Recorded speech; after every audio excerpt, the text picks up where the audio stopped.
favor. This is one more, please.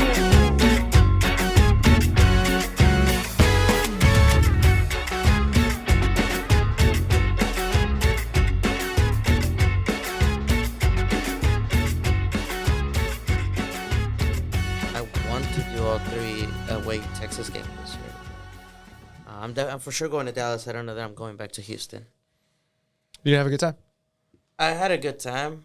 But you're like, como que been ya there, estoy done that. salado, sí. Ya fui el año pasado y ahí Yeah. ya pues ya ganamos. Fui a he ido a Dallas y no hemos ganado. So I kind of want to. You might be. You think you're the bad luck? I was gonna say. I are might you the just fella? be, yeah. Because I went to see Madrid too y perdieron los cabrones. So. Oh yeah, in Las Vegas. Yeah.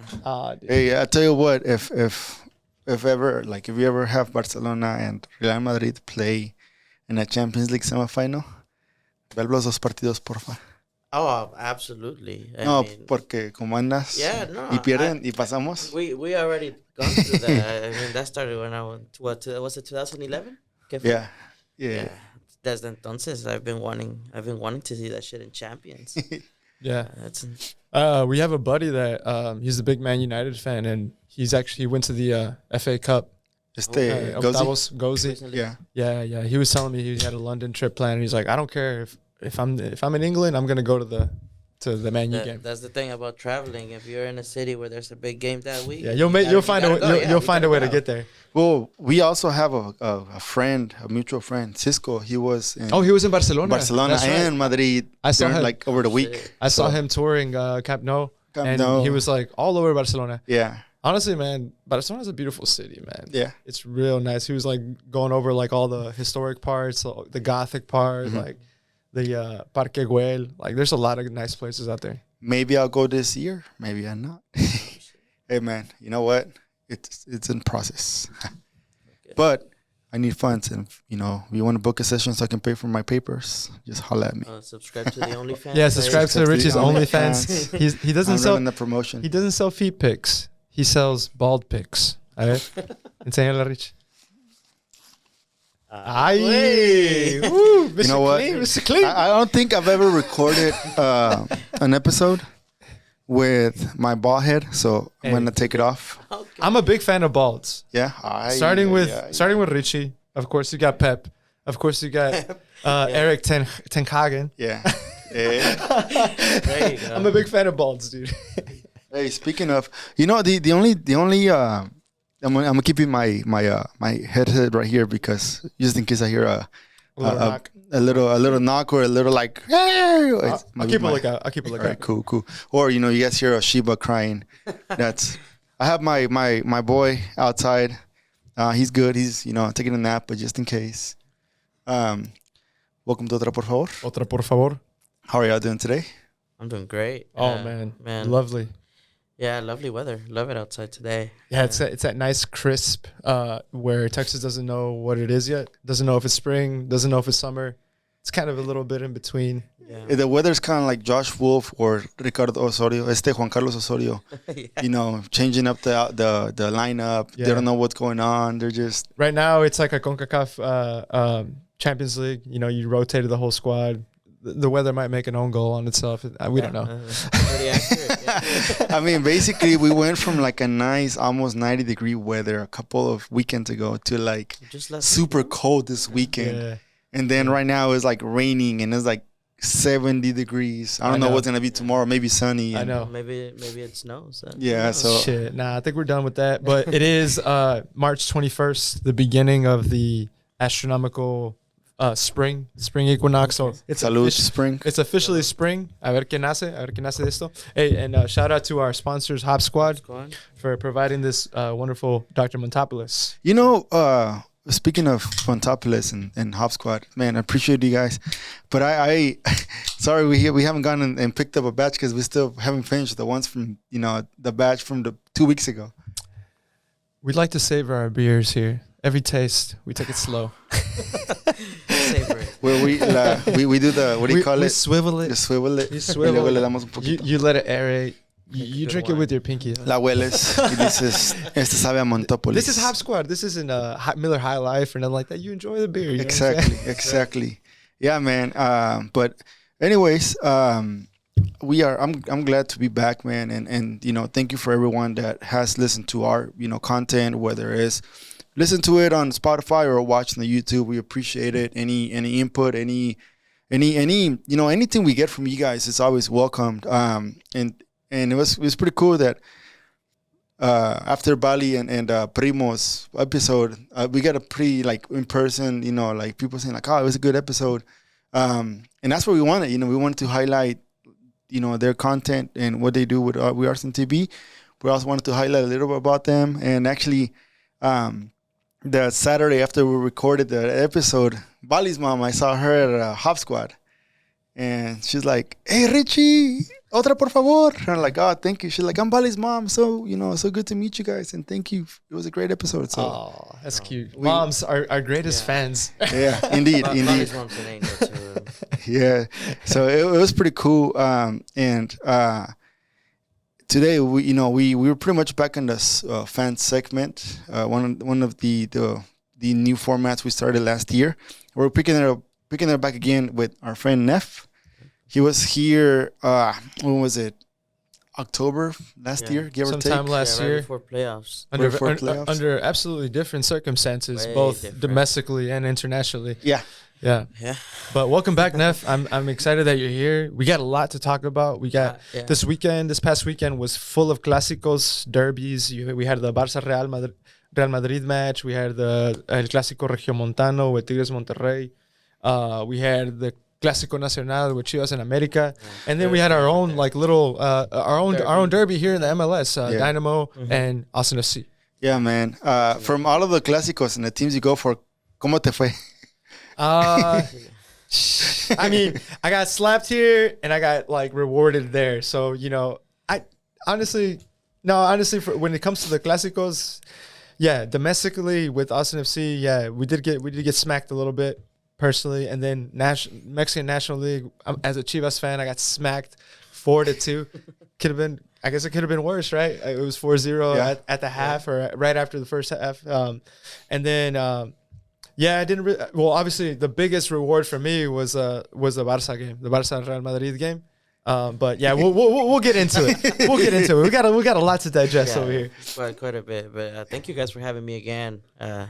Last time I was here, it's very, very different circumstances. I think we were talking about, a new La Liga season coming up with a lot of prospect for Madrid. And I don't think a lot has changed, but, I mean, certain stuff definitely has not gone our way or the way that a lot of things we thought were going to change didn't.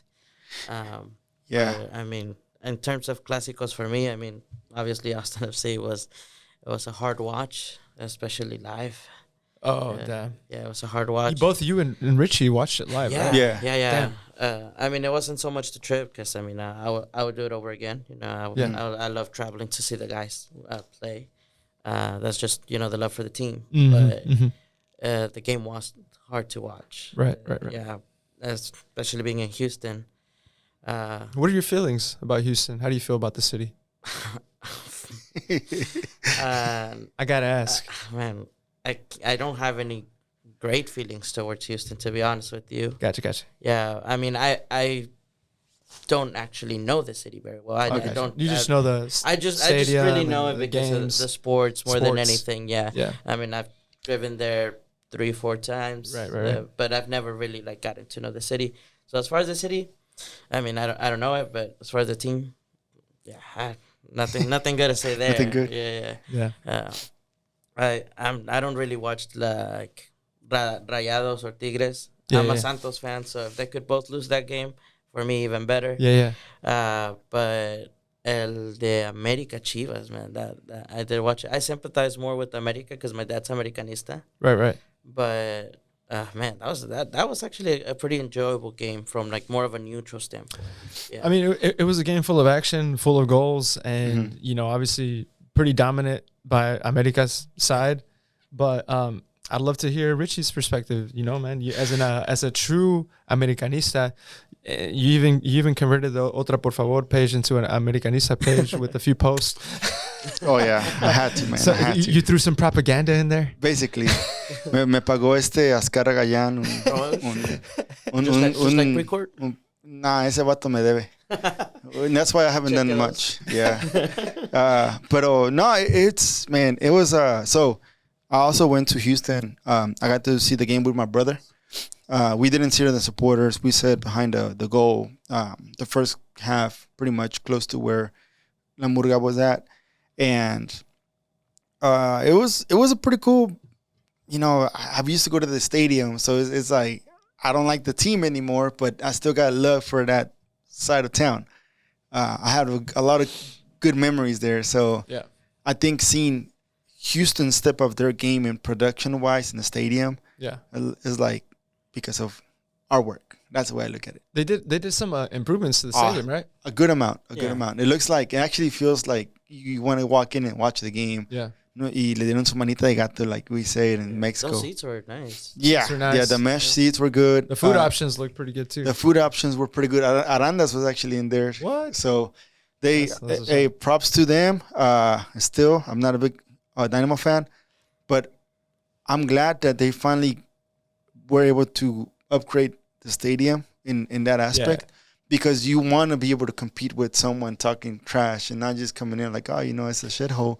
But At the end of the day, we're gonna go play games there, so the stadium is experienced by everybody. yeah, Everybody that goes there. exactly. So the better it is, the better conditions it is, the better options it has.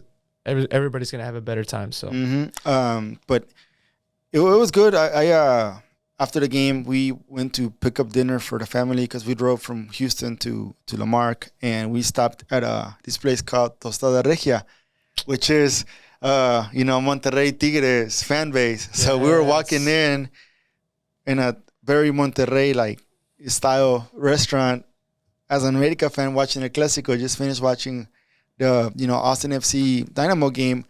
No matter the result, it just feels good to know like there's just soccer everywhere, and football everywhere. yeah, especially in that type of environment, man. Yeah. It's a beautiful feeling, honestly. Yeah, that's awesome, man. And that was a perfect pick me up for you.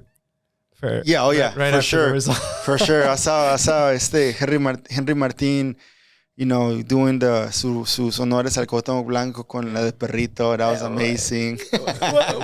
We'll get into it. But yeah, like we were saying earlier, today is March 21st. We just wanted to also give a shout out to one of my soccer idols, Ronaldinho. One of our soccer idols. One of our soccer idols. One of everyone's soccer idols. Anybody that loves the game. The first video on YouTube that broke records of viewership. Viral. The first That viral was, video. Ronaldinho with the tiempos, hitting it off the crossbar. I don't know, 4 or 5, 6 times. But yeah, today he turns 43 years old, and I'm sure everybody can think of a memory or something that he's done or with the Brazilian selección or with Barcelona, or even Querétaro. Or PSG. Yeah, or PSG. Hey, nos metió 3 al América con Querétaro. Hey, yeah, man, there you go. The guy is special, and it's something. It's someone that we remember dearly. So shout out to him, 43rd birthday. That's crazy that he's only 43, and he gave us all those memories. You know what I mean? In a short amount of time. In a short amount of time. Like, say, if we would have actually taken care of his career, taking he care would of have his been body. breaking. Yeah, pero Hey. este vato le gustó la que se llama esta. And ¿quién no? Right. ¿A quién My no? very first cleats were his. There you go. Yeah, they were his. He had a special edition with Nike. Yeah, the gold ones, the white and gold. the white and gold. Yo, those Oof. were my very first I cleats. love those cleats with the leather. Oh, great cleats. I love those Beautiful. cleats. I still have them. Worn out, but I still got them. So yeah, we've had an eventful weekend. It was also the closing of South by Southwest. Yeah. So did any of y'all have any type of South by experiences that you want to share? I went to the watch party that they had here. Oh, How was it? For a ACO little Live. bit. Yeah, I did have to leave early, but the little that I got to experience, I mean, it's a next good. level thing. Yeah, it was pretty. Dude, I pretty love good. that. I love that venue, man. It's Yeah, such a cool little venue, but it makes it feel like just like you're in some type of arena. It makes it feel like Yeah. it's got good sound quality. It's not only that, Yeah. I mean, but the atmosphere that they were able to gather, right? Yeah. you could see the investment and the intent that they had Yeah. to bring people in there, and not just Austin FC fans, just people in general to come The watch the game. South by people that the people that came to see South by also got to experience what the team is about. Yeah, and that's very important. I mean, just for the growth of itself in the city. I mean, they had jerseys from every single team in there. Wow. Right. So That was a pretty cool one. A true MLS celebration. Nice. Yeah, so that was pretty dope.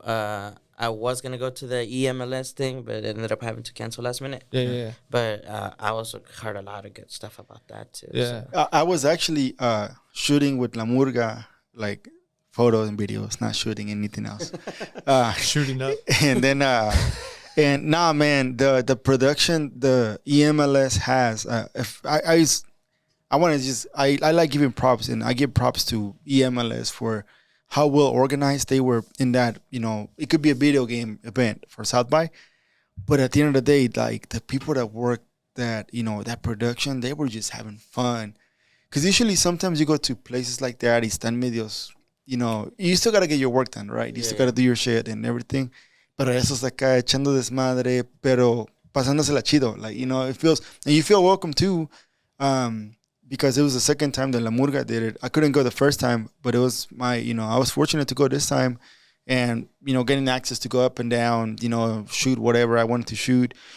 It was great, man. It was a cool thing, because for me, like doing what we do here, it always helps you on just keeping your cool when you're creating stuff or when you're setting up something. Yeah. At the end of the day, you just want to enjoy it and have fun. And not have like this, like with a hammer. Hey, we gotta get that shit done. That cable pulled over here. Yeah. No. Yeah, dude. Like South by to me is probably one of the most special things that we have as a city here in Austin, because it's like so many creatives and so many things that are going on. Different people wanting to share their view, their vision, their project, or their technologies. Man, like I got to experience the Dolby sound technology exhibit. Bro, it was amazing. They had this like huge like digital room where like it was like a bunch of screens everywhere. You would go in, and the sound. First of all, the sound in there was incredible, dude. It was just like you just felt like you were in a theater everywhere. Like Dolby surround sound. Yeah, basically. So they had visual things. They had you could try on the headphones. They had a mock-up of a living room and like what that Sonos surround system sounds like, and then they had like some type of Rolls Royce there that has a Dolby surround sound system inside. Nice. So you can get in there and check it out. Dude, it was incredible. They had stuff for gamers and Drew's next car, maybe? Probably. Yeah, somebody on Austin FC, somebody with that big fat contract. I don't know. But I also went to ACL for this random concert. I'd heard a few songs from her, but Chloe Bailey. I don't know. Yeah, man, she's got talent, man. I now understand why like Beyonce kind of like, picked her as like, all right, she's got it. She's got it. But man, she performed some amazing music, and her album drops on like the end of the month on the 31st. But real great songs, great variety, R&B pop, style. So I enjoyed that. But man, this weekend had so many things, man, and I can't wait to get into it. So where we started, Richie? Where we going? Let's start with the Austin FC Dynamo. I'll start from the result. We all know the result. We lost. We can talk about the lineup, but I like to more emphasize on las formas and the hows, the whys, and the who, the when. Yeah. It was the first rivalry game. We lose it away. Dynamo's first home game, so they really needed to win this game. I want you guys, from where you watched the game, what was your perspective of the game itself? I mean, for me, I have two perspectives when it comes to watching games, right? So it's when you're watching it live and when you watch a replay. Watching this game live made me not want to watch a replay. Okay. Because of what I perceived from what I saw in the field. And that's not to necessarily talk down on the guys, but it was just, it felt like it was just bad, right? At some point, I feel like it's the tactics. At some point, I felt like it was just not our day, maybe as a city in general. I mean, I've talked to a couple of people too, and it's like the whole day felt off, right? Yeah. So maybe it was that. Maybe it was just a combination of everything.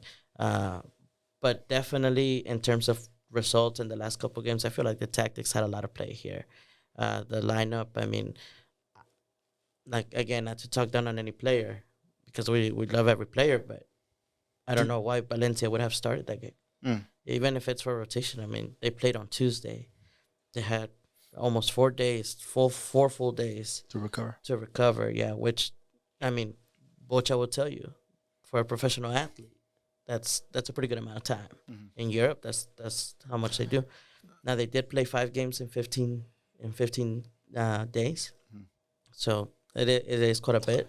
But Yeah, I kind of want to touch on that a little bit because a recurring comment that I've seen from Wolff and from a lot of people kind of criticizing certain things aspects of the team has been, the need to have rotations, the need to have, or the issue with players not being fit at the beginning of the season. That's a huge thing. That's a huge thing because I feel like if you don't start the season fit, if you don't do that work in the off season, you're always constantly playing catch up.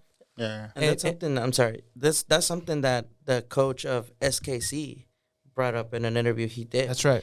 That you're always playing catch up if you're not ready by the off season, right? Yep. So I mean, when we saw the example of Johan Romagna. Yep. But I don't think having Johan Romagna on Saturday would have helped. Yeah. I don't think it would have made a difference. Yeah. So the preseason, which is right now we're looking at it 5 games in, and then an elimination in the Koke Champions. And that's something that before the season started, that's something we were actually looking forward to. Like, hey, how fit are the players gonna be? I was looking forward to seeing like, oh, these guys are gonna be on it. They're gonna be different, but we can't find out that if some of these guys are out of form. Now the question here for me is, okay, if you already know you're gonna have from November through January 2 months off,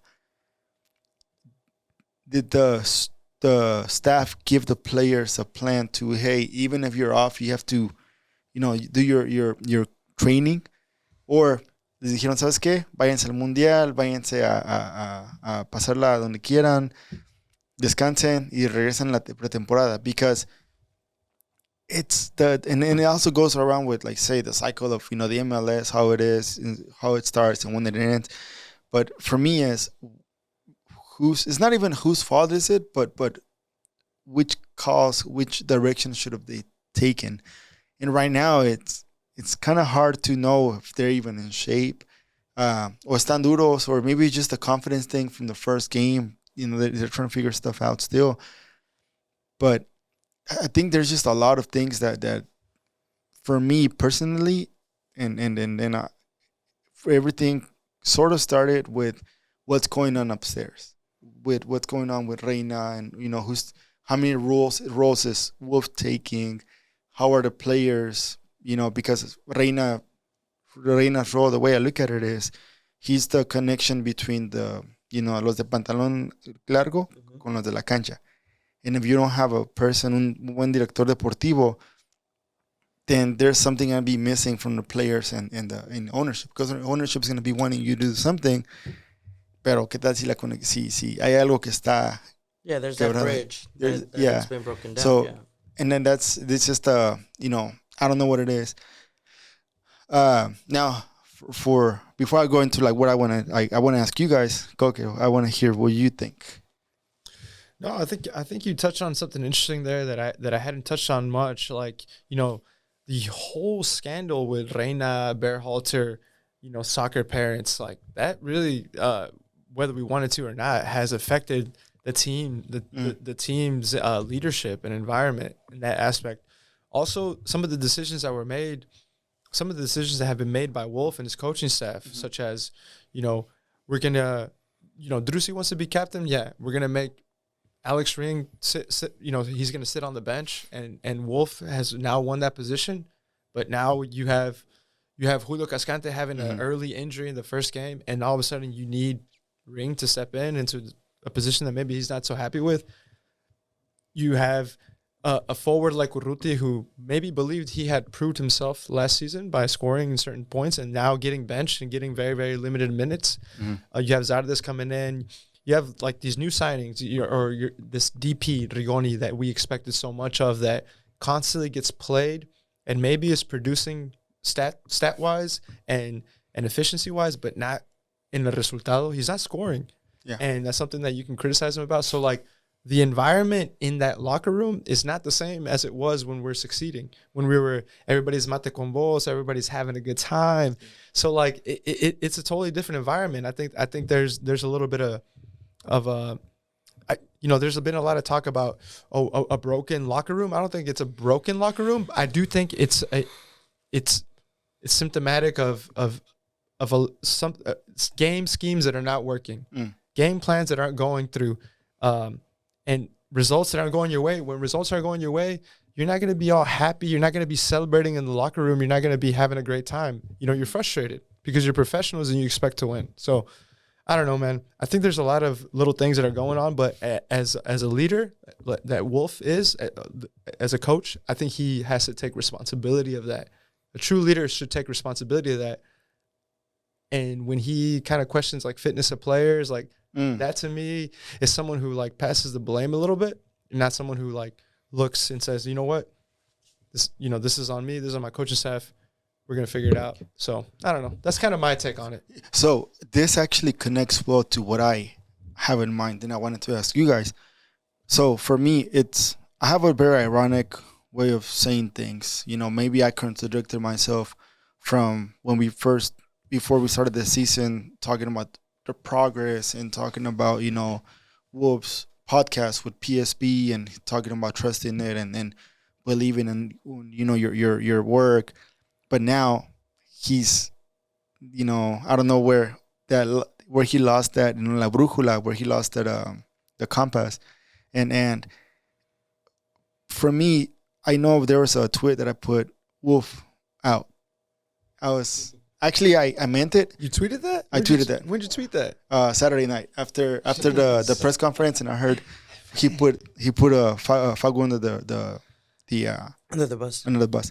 It's not about Fagu. I mean, Fagu is an amazing player, but you can't. And I know in the past I've always been supportive of Wolff, and I've always been Wolff is amazing coach, and he's doing great things. He's also starting. He's learning. But there comes a point where you can't be throwing current players or former players under the bus when you're just starting. For me is saying, for example, it'll be different if like you were saying, hey, you know what? I take the responsibility. It's on me. We're going to work to make sure our guys are in shape. We're going to work to make sure figure out how can we connect, Rigoni to score. How can we bring, any player that needs help physically, get them in the shape that they need to. I don't hear that. All I heard is just, we lost this game. We just have to come back and play better next time. Pero no hay un real sistema donde diga, ¿sabes qué?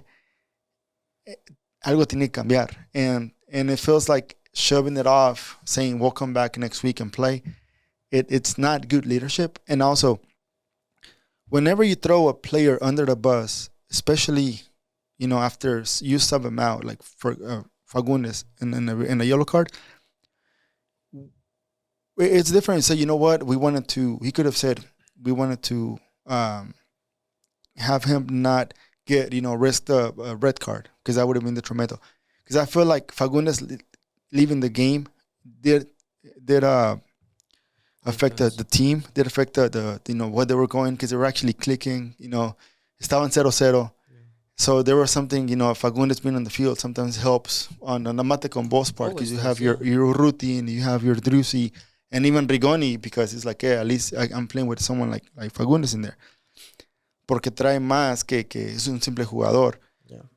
But when you mentioned something about, he knows that last year he did good, and that's why he got his contract, and it was a pretty a pretty good contract, and maybe the subconscious that I got is just like you can't throw in the fact that you gave him a raise after a bad result and say, look, I get what you're saying. I think it's fine for him to have some constructive criticism to players, but also turn it inwards. Yeah. That's my thing. If you're gonna say, oh well, Fagu, but it's not just him, it's also Sardes, it's also Rigoni, it's also this. Be fair. Be fair, but also look at yourself. Say, I'm the fuck up. no, like in a way, just acknowledging that acknowledge the system's not working. that the scheme, the game plans haven't been going like you thought they were. So you're gonna have to reassess that. You're gonna have to relook at that, restudy that, look at teams a little bit better, think about things a little bit differently. That's all. It's just a little humility. I don't see a lot of that from Wolff. A lot of times I see more defensiveness and kind of And also with Wolff, I've seen a little more of a soberbia because of the Violet thing. That for me, and that always goes with it's good to go back to your mindfulness as a leader, because at the end of the day, you're the guy in charge of the team. Everybody looks at you for results, whether you're doing great or whether things are not going well. Mm-hmm. Whenever things are going well, with the Wolff, it's working. Whatever he had in mind is working great. Pero cuando no están saliendo las cosas bien, es donde también le van a echar a él. Either or, he's gonna hear it. But I think it, like you said, it has to fall on him. Like he has to be the first one to say, okay, what is something that I'm doing wrong? And maybe it's and we can always, as men, sometimes we struggle with that. Yeah. It also goes with, like, say, our manhood, how, like, it could be, like, I struggle with pride. Yeah, I think we all have a little bit of that. I mean, in regards to, like, what Wolff said this weekend after the game, I can follow you up with another example that I have. Mm-hmm. Because this weekend, not only was I very upset with Austin FC's result, we'll touch on it later, but the Clásico result was horrible for me. Mm-hmm. But what was even more horrible for me was Ancelotti's press conference afterwards, where he said, we deserve to win. We were the better team. Well, like, no. I mean, you have to acknowledge you didn't play up to standard. You can't depend on a ref to make the right call for you to win. And yes, at some point, and they're the very different levels of what we're talking here, but that message that the coaches have sent, I don't personally agree with. The only thing that I do kind of agree with Josh Wolff at this point in the season, keeping in mind what Austin FC is and at the stage of life that Austin FC is that you don't really have time to just, dwell on it. You have to just move on. And it's a very fast-paced season. You gotta learn quickly. You have to learn quickly. Yeah, you have to. You have to either learn quickly or move on quickly and get on to the next. Because look at us now. We're already out of CCL, right? So we can analyze and look at what happened in DR and this or that. You could argue it was also bad luck in DR. Yeah. Because, I mean, for me, what it is, it's a lack of quality. It's a lack of quality in our depth. Because to me, we added numbers rather than actual depth. Yeah. And, I mean, you can see it whichever way you want, and like, it's not disrespecting the players in any way, but I think it was conformismo. There was some complacency there in the type of level of players that you brought. Yeah, I mean, so far the only real big signing that I've really liked, other than Leo, of course, has been Jeffal, which showed his brilliant moments in those CCL games. Y no lo metió en Houston. No lo metió. Yeah. And I think you touched on something important there, is like the lack of quality and not being honest with yourself as a team and making the game plan result reflect honesty. So like you're talking about the first leg in the CCL. Yeah. They went to Violet thinking that they were going to play a B team and then attack and then be fine. And they got smacked by quickness, by pace, not necessarily by like incredible quality, like way above your team, but by guys that were hungry and guys that were big and can cross the ball well and can capitalize on your lack of quality in the center back. Yeah, and they capitalized on him 1, 2, 3, 3 times. Well, technically two. Y- The Two? third one was. What? Y las wasn't más started. But still, like- But it was the play. He got the Yeah. header, and course. Stuver did a great save. Yeah, and So, then like, what he- happened after was what happened it's a after different is, like, story. it's Yeah. a different story. Yeah. I think one of the things that we're also like we're sinning a little bit in just I guess the fan way of seeing it is that what we said earlier. They played 5 games in 15 days. So the man management in those 15 days it has to be near inch perfect if you want to win all of those games. Yeah. Now, keep in mind the travel. I mean, they went from here to DR to Ohio, Yeah. back to here, and then right away to Houston. Yep. You know, that's a lot of miles. It's a lot of That's miles. that's a lot on of the- course on they the got body. rest and the Yeah. time, but it is a lot on them. Now, what I would have done, and I would have done it differently than Josh. I would have probably put a stronger team on that first leg in DR, and then come back and then yeah. come back, and at least look at have a more favorable result to defend to in front of your stadium, because we saw. I mean, the guys weren't that far off from taking over, from taking the result. They weren't that far off, but Close. Yeah. they chose to try to keep maybe they weren't necessarily going for a win. Maybe they were said, Yeah. oh, we can keep the 0-0 or this and that. Oh, it backfired massively. Yeah. But now, I think from now on, what we're going to see is hopefully a more self-critical Josh Wolff. Because one of the other things that he has done, I feel, at least in my point of view, that he's done wrong is he changed a system that he had worked for 2 years consecutively. In that second year, it boomed. He changed that for almost no reason at all. Now you have to like you were number 2 in the West. You got to Western Conference final. You have to evolve, but I don't think evolving means Changing almost do a everything. 180. Changing the whole recipe. Yeah, I just don't see why he would have done. Just changing the whole recipe, man. And then for me, the one thing, like, say, adding to what you're saying is, okay, he was talking about Rigoni, and a lot of people always talk about the amount of passes that Wolff, like Owen, has done. Now, is everything measured by numbers or if it's measured by effectiveness in the field? Because the way we look at it, like, say, in Latin America, is we talk more about el espacio y el juego, el momento del partido, mucho en la estadística. We don't really touch on the, maybe the positioning, but then you have teams like Real Madrid. I know this is a crazy, like, difference, but Real Madrid doesn't need, 80% precision. No. With 20 te meten 3 en los últimos 5 minutos. Pero son las formas. Is how he said about Rigoni that caught my attention, and maybe I heard it differently. But saying how he's been a well-rounded player que ha salido y ha jugado. It was like, okay, running around and your tracker tells you run this many, this amount of distance or this amount of passes. Where did it get you to win the game? How was those statistics help you win the game?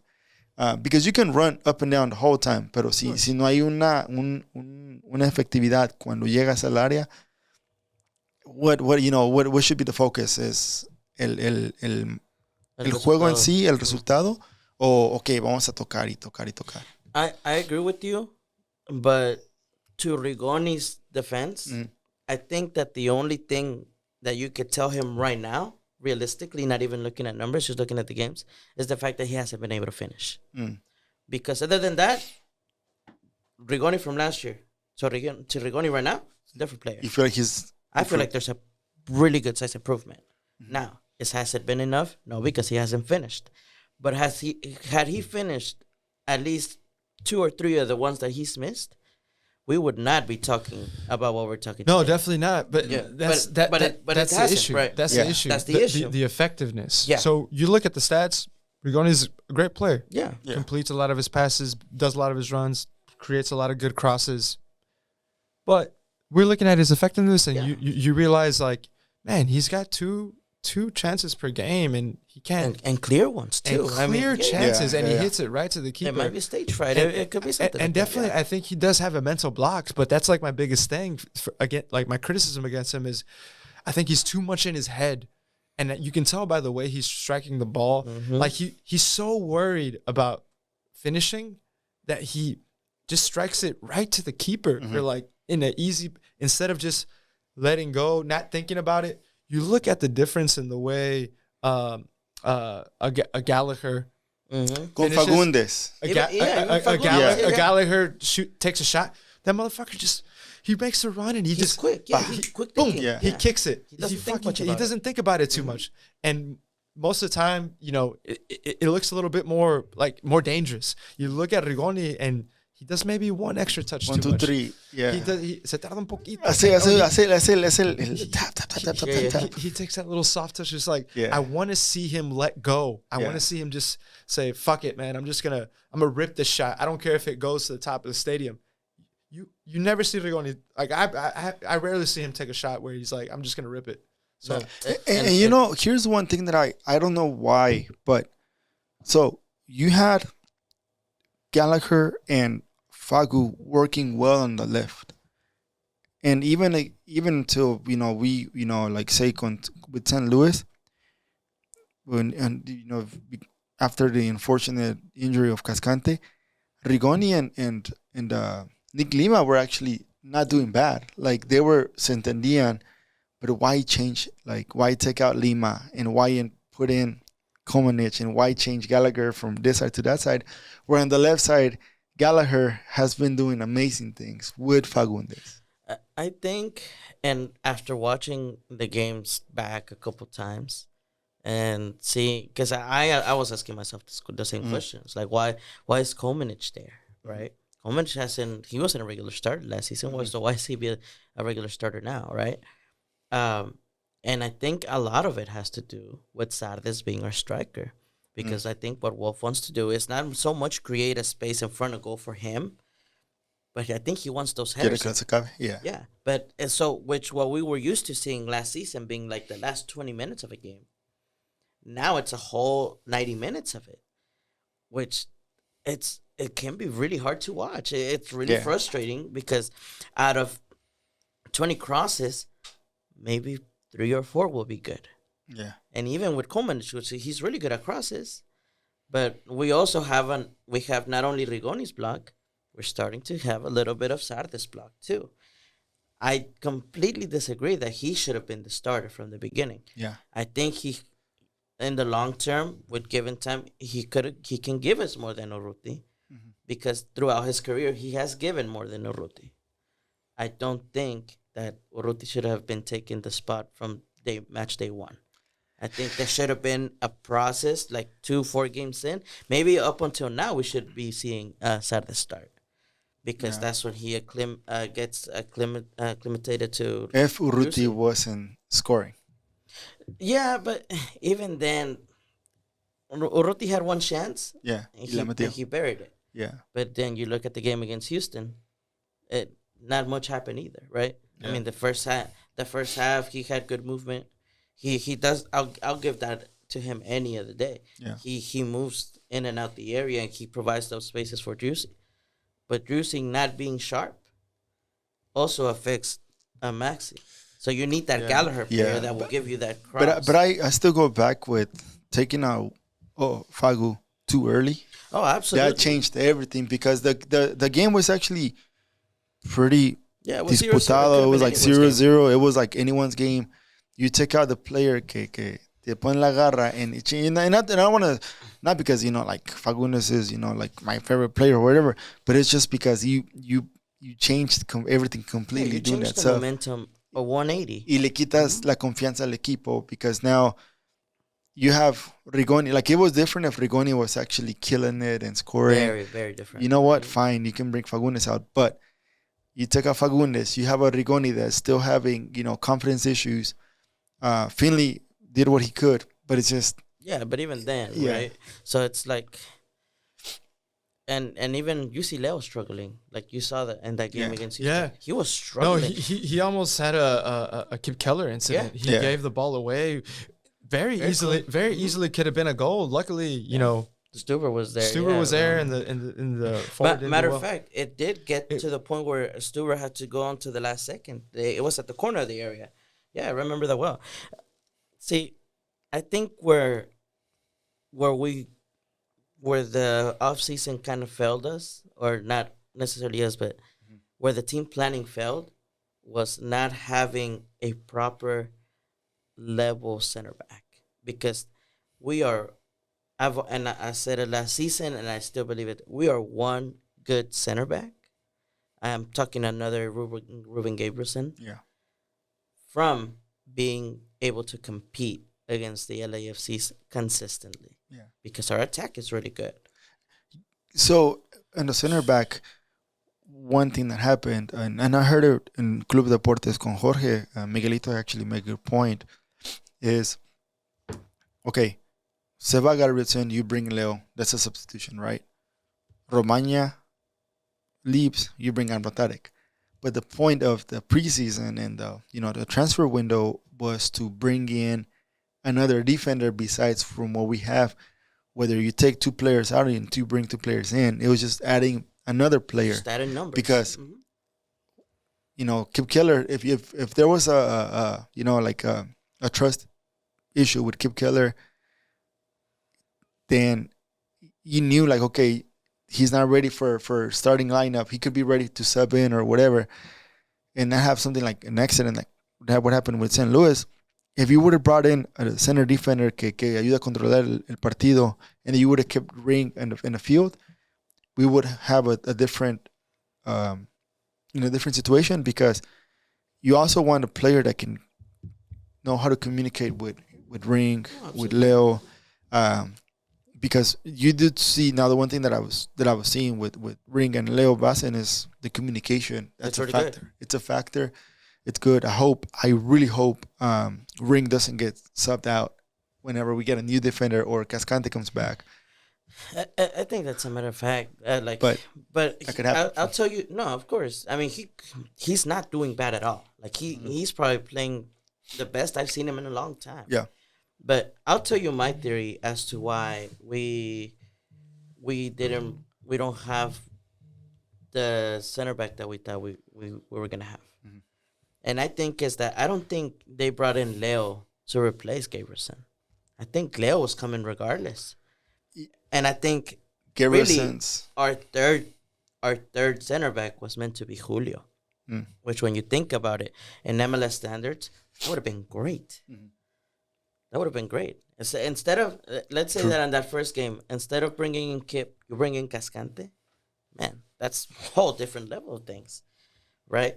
So, and I don't think we actually got a replacement for Romagna. I think Gabrielson's replacement, because if you look at physicality and all that, was static.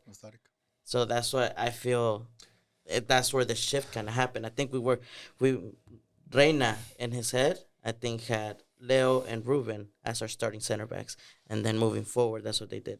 Because now that I see it, they also brought this guy from Houston, Adam. I think that was supposed to be the link. Center back.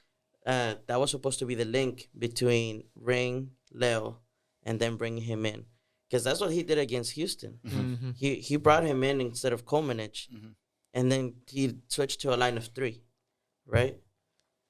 It didn't work out because of the handball and stuff, but I think that's what his game plan is. So we'll see how it plays out for the rest of the season. Hopefully, I think Julio coming back is going to give this team a breath of fresh air. Yeah. Yeah, but we don't have him back for a while. Yeah, it's going to be another month, 4 weeks, right? Yeah. And then we're also losing Leo and Owen Wolff on international duties. Yeah, for Saturday. So the team is going to have to improvise quickly and fill in those gaps sooner than later. Mm-hmm. And I just, after seeing Tarek's debacle in the CCL first leg, he's not that man for me. It's not encouraging. It's not encouraging. And then you got Kip, who stumbled on the first game. Yeah. Don't know if he's recovered from that mentally, physically, or whatever the case is. But just so obviously we lost the game against Houston 2-0. They did their thing. we haven't really touched on them much, but we got to touch a little bit on Ache. He had himself a game. Yeah. You know, in the game, actually, I noticed, my brother and I, we noticed este HH getting into it with his coach. And like say, you know, just the positioning wise. Y creo que le hizo caso el entrenador. And that helped out because they were playing like, I guess HH told him like, hey, trust me, like, let's go this way. Yeah, I saw him going back and forth to the bench a couple times too. And it was like in the first half. Second half, they came in. Dijo, ¿sabes qué? Por acá está. And HH, like, you know, he has the brains. He was a starter for his first, Madrid before he left. Yeah, so his first he's got to know a thing or two. Real like game as a DP, I would say. His first goal, MLS goal. MLS goal, the way he scored, who he scored against. Yeah, and he was hungry. You could tell from that first free kick he did. Dude, he tested Stuver in the beginning, and then that finish. That screams European level quality. El Chavo Franco, the guy that plays for that kid right there. Yeah, he's a ball of energy, man. I you know, we have to just keep an eye on that guy because that kid has, you know, tiene un talento y una garra. Like, is that their number 7, right? I can't remember the he looks like Carrasquilla. Yeah. But god damn. He's got a big fro. That guy impressed me. Yeah, I was like if you would tell me right now, hey, give me $500K and Komenich, cámbiamelo. Yeah. You know, te doy a Redes y cuál otro más quieres, te lo regalo. Redes, Komenich y un dinerito, I would have done it. Llévate a Redes, Komenich, Amratarek y a ¿cómo se llama? Y Keep Keller. Y danos ese güey. Yeah, no, he had a game. He had a se ve que salieron inspirados todos. Like they had their game. Well, they had to win because it was their first home game of the season. And they also been on a stretch without beating us too. Yeah. I mean, yep. I think three game stretch. This brings them some confidence to the rest of the season. I don't think it's gonna do that much for them in the long run. I mean, but it's having the 3 Texas teams in playoffs would be nice. Yeah, it would be good. I want to see more of the the Texas rivalry outside of the fan, banter. Like I really want to see it a rivalry, que sean unos partidazos. Would be great. It's boring whenever you see a goleada or like a shitty ass game, or you bring your experiment squad to Dallas. Like I want to see games que se den. That it means something. That it means something. Yeah, and I think that's what Copa Texas tries to be. But I mean, it really the Copa Texas thing is just more for the fans. Yeah, it really is because I mean, even you divide that with USL as well. So it's to me, Copa Texas, we could win it or not win it. Honestly, it doesn't really change anything. Yeah, it doesn't. It's nice to win it. It's a good bragging right. But it doesn't add to the It doesn't. Me as a fan, it doesn't bring me anything like our season is trash because we didn't win Copa Texas. Like I mean it would have been nice, but I'm more focused on like the long term of things. Like are we gonna finish in the top 4 in the Western Conference? Yeah, that to me is a lot more results oriented. Yeah, because like a true you can win the Copa Texas. Yeah, I mean, but if you don't go, in the same way, like you can win the Copa Texas, but you didn't go to playoffs. Yeah, so what? Like, who gives a fuck? Yeah. Speaking of giving a fuck, what do you guys think about Colorado FC? Or how are we gonna do? Man, I think it's gonna be a tough one. I mean, they just lost one of their most important players to injury. Their captain. Jack. I forgot his name. Yeah, Jack Harlow. He might play for them too. He looks like he could be from Colorado, right? But yeah, they just lost their one of the most important players in their attack. So we just came from 2 not defeats because we beat Violet here in Austin, but we came from 2 devastating results. Really, that felt like a defeat. Yeah, I mean. In a technicality, it was because you're eliminated from the tournament. Yeah, so I think this kind of hit the players' ego a little bit, and I hope so, because I want to see them at Q2 on Saturday. I'm not asking for them to score 5, 6. No. I just want a win, and I want them to come out If they're not gonna play the most beautiful game, I don't care. I want Pinche pero see, seguro. yeah, but I want to see them play their heart out. Yeah. Like I want them to respond to us as fans with all the work they do every single week. I want that to show. You know, I want them to be fighting for every ball, even if they don't win every ball. I want them to fight it. Mm-hmm. I want to see Rigoni. I mean, because he's gonna start. Yeah. I'll be surprised if he doesn't. I want to see him bury it finally. I think Rigoni is one of those cases where he's gonna put one in, and it's almost like it might go away. You know, maybe that's stage fright, and it's not gonna matter how it goes in. Como caiga. Yeah, because I feel like it's gonna be one of those where it's just in his head. Like he's thinking, estoy salado, right? But it's gonna happen, and that's just what I want to see. I wouldn't count on too many big rotations. So your score just 1-0. 1-0. Yeah. Okay. One of my biggest worries on this Austin FC squad is the attack. Yeah. The lack of finishing. I think we've all touched on it a few times. We just depend heavily on Drusi. Mm-hmm. So I think it's going to be a ugly game. I don't think it's going to be pretty. Mm-hmm. You're visiting Colorado. They're wanting to get out of the bottom of the table. We're obviously hurt too. No, we're playing here. Yeah. Oh, sorry. But they're last place, right? Yeah. As was Houston last game. As was Houston last game. Right? Yeah. So obviously we're not in a position to underestimate anyone. No. Like, at this moment, yes. So We have to, the moment we lost in DR, we're not in a position. we can't be like, Anyway. 3-0. No. Absolutely not. Absolutely not. I think it's gonna be ugly. Like I honestly think it's gonna be 1-1. 1-1. Draw. Yeah, I think it's gonna be a tie. It's gonna be a tie. It's Yeah. like, I mean, I'm just trying to be realistic of what I've seen in terms of our finishing and our attacking quality and our, creating different types of looks. But it seems like we're not there yet. It's not clicking. I want to get proved wrong, but I think it's gonna be 1-1. I want Wolff to prove me wrong, and I'm still not gonna divert from the Wolff out, because if this is what it takes for the team to come back, then I want to get started. But then again, I'm contradicting from the fact that I said, let's trust the process. Not like, si no saca un resultado aquí, man, we are gonna be in a very bad spot. I personally don't think so. I think so. I don't think so, because the season is extremely, extremely long, and just last season sounds like a beautiful dream, right? Yeah. But let's not forget, we had patches during last season. I think we lost 3 in a row at some point, right?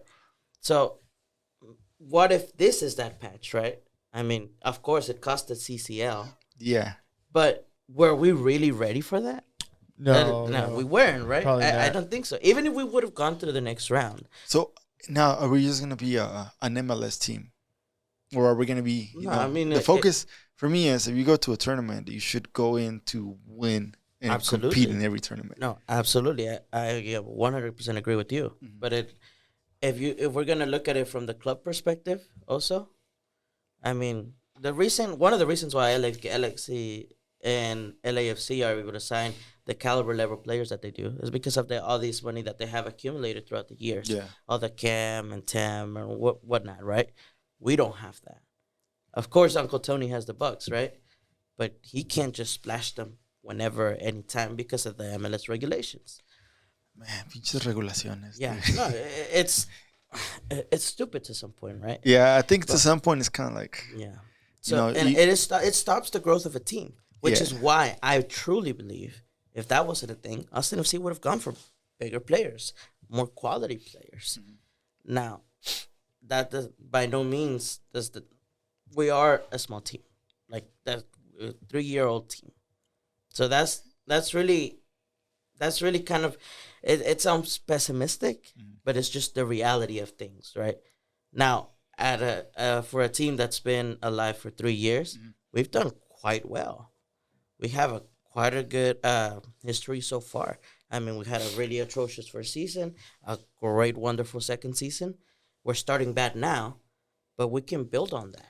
And we can go on to next. What if this is the season we win MLS Cup, right? And then we're going to be looking at this first 5-6 games. we're gonna be like, damn, we thought we could have gotten relegated if this was the case. I mean, some other people would argue, all right, you had a shitty first season, you had a great second season that averages out to kind of a mediocre mediocre franchise. So like this third season, are we performing to our level by winning 2 and losing 2? I mean, I'm putting the other side because, like, looking at it from a neutral perspective, not an Austin FC fan, not someone who's full of hope and joy and optimism. Someone that's looking at Austin from the outside, like, all right, they overperformed season 2. You could say that, dude, but we also kind of finished the season last year like that. Before the playoffs, that was our momentum. We were losing one, winning one, time. Yeah. We ended up tying. We got a good wave at the beginning, and that's what helped. And right now we're actually like the wave nos dio en la madre. We're waiting to catch the wave. Yeah. So I hope everybody fucking wakes up, gets their shit together. Yeah. Rigoni comes out there ready to fucking score. I don't know, man. Rigoni, whatever you need, man. I know someone that can give it to you. And Wolff comes out, you know, with a solid game plan, something that isn't stale, something that doesn't look repetitive and just constant crosses in the box that don't result in anything. I want to see Wolff ball again. You know what? I want to see Wolff ball again. But if it's not happening in the next, couple of games, man, I'm literally like, hey, wait, you're not giving results because at the end of the day, it's frustrating. Process. Okay, you can talk about the progress and everything, pero si no das resultados, es de que hay algo mal. Y si no sabes cambiarlo, you know what? I 100% agree with you. The only problem is it won't happen. It's not going to happen because that is the result of us watching football as long as we have watched it in countries like Mexico or just in the whole continent like it's Europe, right? 5-6 games, you gotta get results or you're out. Yeah. And MLS, that's not the case. That's one thing like with not having that, that little grill con el fueguito. Not having that on is como que that's also it why it so he planned the complacent. season the way he did. I guarantee you. Because he knows he's not gonna Uncle Tony's not gonna tell him, hey, next game if you don't win, you're out. He's not gonna tell him that. Yeah. And that's not ever gonna happen. They gave him a 3-year contract. Well, now you have in the middle of in the beginning of last season, right? They gave him that 3-year contract. They extended him based on the first 5 games. Definitely, if Wolff played with the pressure that other coaches have in other nations, such as Mexico, such as Europe, he would have been gone, or he would have adjusted his game to be one of like ultra defensive. Let's just get the result. Let's just make it look ugly. 5 atrás, 5-4-1. That type of shit. Yeah, that would have been that Wolff ball. But he's in an environment where they're trusting him. They're backing him. Are allowing him to experiment and do his signings and try them out versus the true and tried formula from last season. So it's a different environment. It's hard we can't look at it like, and he should be fired by now or this and that. I think you got to put the MLS lens on and look at the situation. It's the reality. It's just the reality. Es diferente. Es hard. It's really hard coming from other leagues. Es otra liga. That's all like, wait, like, wake up, motherfucker. Like, it's hard. And I guarantee you, if we were able to have a conversation one-on-one with him, or really any fan, he would feel that pressure. It's not that he doesn't know that it exists, but at some point, there's that distinction between I know my job is safe, I know what I'm doing, and I've seen it work before, to, I'm an MLS coach, right? You're a fan. That's the distinction. But I 100% agree with you. I mean, that, like he said, it's also part of why he changed the system the way he did, because he knows, I can always go back. I think for me, though, the one thing is coming with this, like MLS type of complacent style of, coaching. If you're trying to if you want to stick in this league for the rest of your career, then that's fine. But if you want to translate this type of system into internationally, whether it's the men's national team, whether it's coaching another place, you're really gonna have to transform the way you coach because now last season, the reason why I'm saying that is because last season we were already putting him in the men's national team to replace Berhalter in the next cycle. That's because U.S. men's is a shit show. right now. So Yeah. So, but I mean, then again, we're But also that's the school that he came from. yeah, right? he came Right. from that. Yeah. So that's, and I guarantee you it wouldn't be much different if Bill Halter was the coach here. Like a lot of that comes from within the school that they were Yeah. taught at, right? So, I mean, me personally, season 1 he would have been gone. I didn't like it, yeah, and I didn't like the way that he went about the man management and whatnot.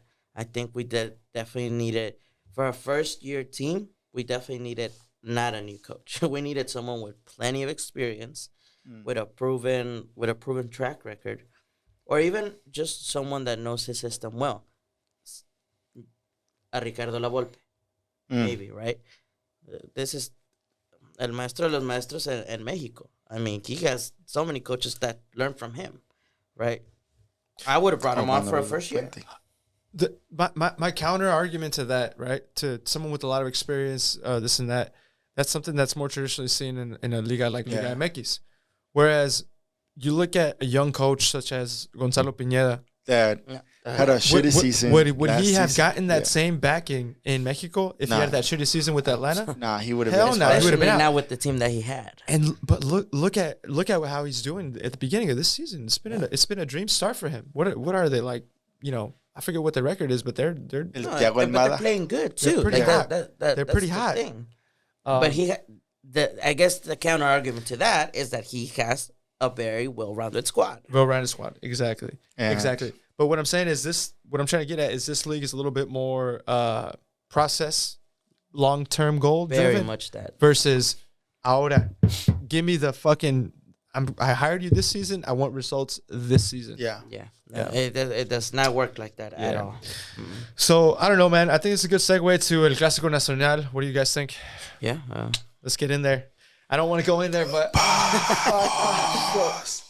Vamos America. What was the score, Koke? Chivas America in el Estadio OmniLife this Saturday. America won visiting the Estadio OmniLife 4-2. 4-2. Oof. That's one of those historic results right there. Like, I don't know. It's probably, you know not what? the worst, but it's like up there. Ya me estaba sudando because after the second score from Chivas, I was like, si se Comeback? conectan, Hey, then that would have been an embarrassment. there's been epic comebacks before. There's been. That's what I'm saying. Like, I've seen those 4-0 turn into 4-4 at the end. Yeah. So, I think America huele a campeón. Again? This is the process of every year. No. America Hey. ilusiona. Ganamos uno cada 5 años, and it's already that time. I think here's why. Because if Chivas would have, and I want to be right because I want America to be campeón, but if Chivas would have made a comeback, then I would be like, yeah. That coach would have been we had a hate on there. Yeah, pero yeah. tiene el América huele a campeón.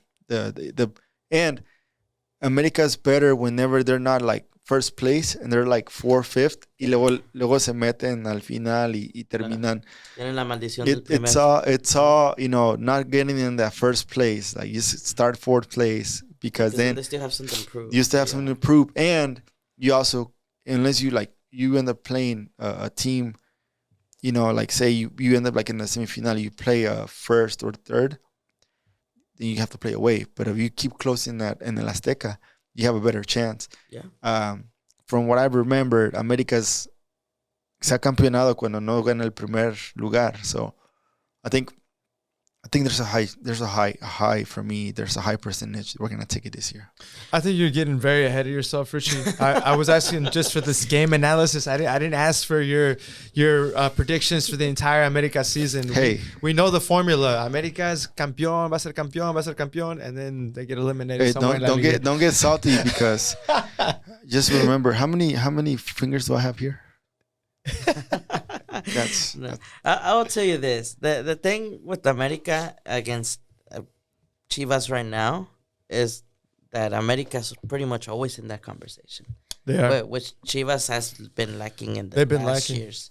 This Yeah, is the first year that Equipo chico. that they're kind of getting back. They're kind of getting back a little bit of their swagger, getting back a little bit of their hope. Yeah, and with illusion this new coach. With this new coach. Mhm. And, Yeah, you know, and it's good for Mexico to have Chivas be good. It's tough. Like, look, I grew up as a Chivas fan. Just through my family, through my cousins, my dad. You know, they were a big influence on me, and that was like my first love of the game. You know what I mean? That was my first love, Chivas. Sorry, Koke. But- This is the only time I can actually talk trash because This is the only time you're being a dick. yeah, I've always been nice, but anytime we say the word Chivas, I'm like, America, Águilas. But what I'm trying to get at is, look, I haven't followed the Liga MX ¿Por as qué? much as I used to. I don't know, and it's one of those things that I think Porque as se I- me pierden. as I started to watch, I left my home. I left Houston. I came to Austin. I started my life here. Started watching different games. Started watching different leagues, and it just kind of lost a little bit of its appeal to me. I don't know why. It's just not something that I followed as much. So I don't know if that's just a personal thing or more of a who do you talk to like your friends that really follows Liga MX? That's my question. For me, if I'm gonna talk to someone, it's probably gonna be Fucho. Fucho's the one that but if I'm not talking to him about it, I'm probably not talking to him. That's what I'm about saying. it at all. It's more limited compared to what I used to remember going to school and everybody was talking about. Yeah, it's a La very jornada, different thing. la jornada. I'm with you because I fell off from Santos a little bit. It's my first love. That's what I'm saying. right? But why do you think lose it? Why do you think that happens as we've gotten older? Maybe for Richie it's different because, like I said, America has always been in Porque that somos los competition. mejores. I mean, the results are there, right? Santos, just not that long ago, was in a final. But the course to that final, I can tell you halfway through, I was pretty lost. Mm-hmm. Now, I always keep up with signings. I watch the game. But as far as me keeping up with the team here and there, I lost a lot of track of it when Austin FC came in. And during that little golden era that Madrid had, I also lost a lot of track of Santos. So it's easy. It's really hard to manage, and it's easy to. It's a lot of just love it. a lot But of football to consume. It's a lot, and especially because you also let's say like me, I support 3 teams, but you also want to watch the big important games of the Premier League, Right. and Right. the Bundesliga, the good games, right? So what I'm trying to get at is, I follow the scores too. I follow kind of what's happening. I follow who's campeón. I watch a little bit of the Liguilla here and there, but I think as a whole, like the allure of the tournament has lost a little bit to me. But is that something that you can think that a problem to Liga MX? In terms of They have lost Appeal, lost sure. like viewership. I mean, It's appeal in general. the appeal is not there mainly because, like, say MLS here now they have the big signings like It's like Carlos the shiny Vela. new toy, right?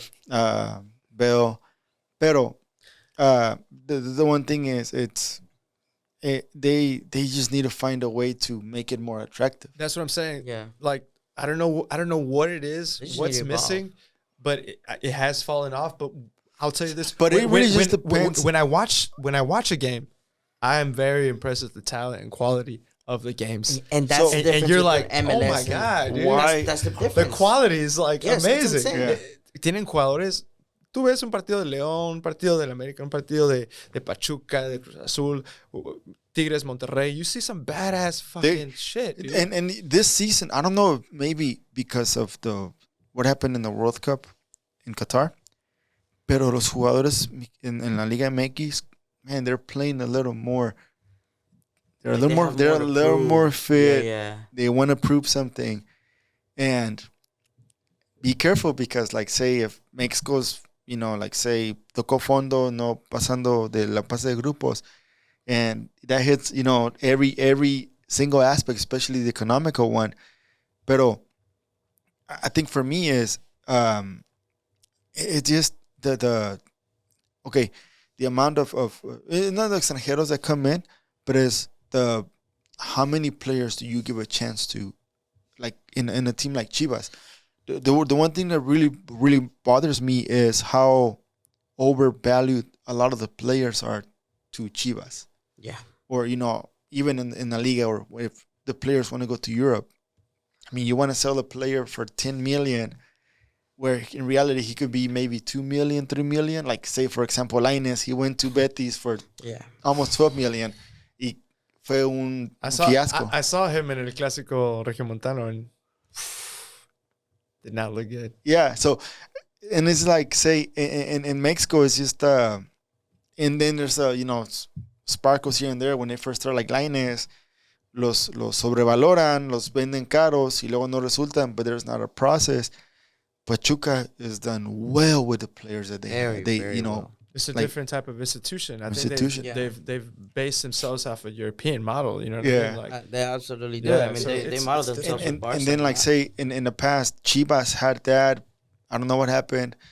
America's always had players, si los sacan jugadores de cantera. I mean, here and here's Raúl Jiménez. Pretty, a lot more consistent than, like, people would think. Like, so, but not because I'm an America fan, but let's say I want to see more players from other teams come out, like from Tigres, who's your next guy that is from Tigres. Not that you bring in from Europe or, you bring in from South America, pero un chavito que sea de Tigres o de Monterrey también.